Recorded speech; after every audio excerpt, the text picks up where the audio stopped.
Board पर लिखा हुआ है मिट्टी, और मिट्टी की अंग्रेजी 4 होती है यहाँ पे, अर्थ, सॉइल, मड और क्ले।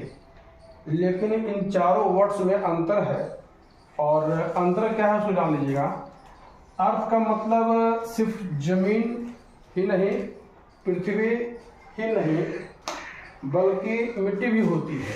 तो अर्थात जिस पर हम चलते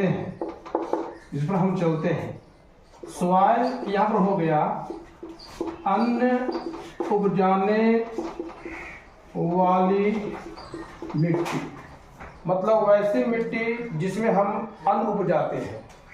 और मड का मतलब होता है कीचड़ युक्त मिट्टी, वैसी मिट्टी जिसमें कीचड़ हो, है ना, कीचड़ युक्त मिट्टी। और क्ले का मतलब होता है गूंथी हुई मिट्टी।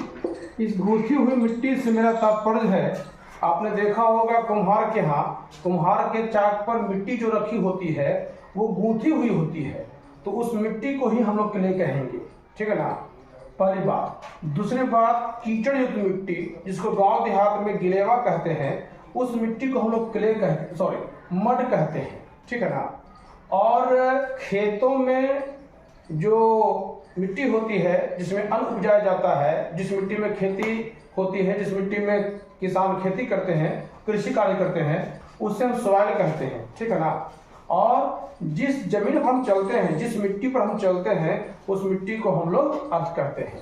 जैसे बाय द वे हमने कह दिया कि उसने मरे हुए चूहे को मिट्टी से ढक दिया, है ना। तो यहाँ अंग्रेजी इसकी हो जाएगी he covered the dead mouse with the earth। यहाँ पर सवाल लिखना गलत हो जाएगा, क्योंकि जमीन पर जो मिट्टी है उसको बटोर कर करके, जमा कर करके, गैदर कर करके, इकट्ठा कर करके, और उस मृत जो चूहा था उसके डेड बॉडी को क्या कर दिया गया, ढक दिया गया। तो आज मेरा उद्देश्य यही था कि मिट्टी से संबंधित जो कन्फ्यूजन्स हैं, है ना, जिसके इतने सारे वर्ड मीनिंग्स हैं, इनको ही बताना उद्देश्य था।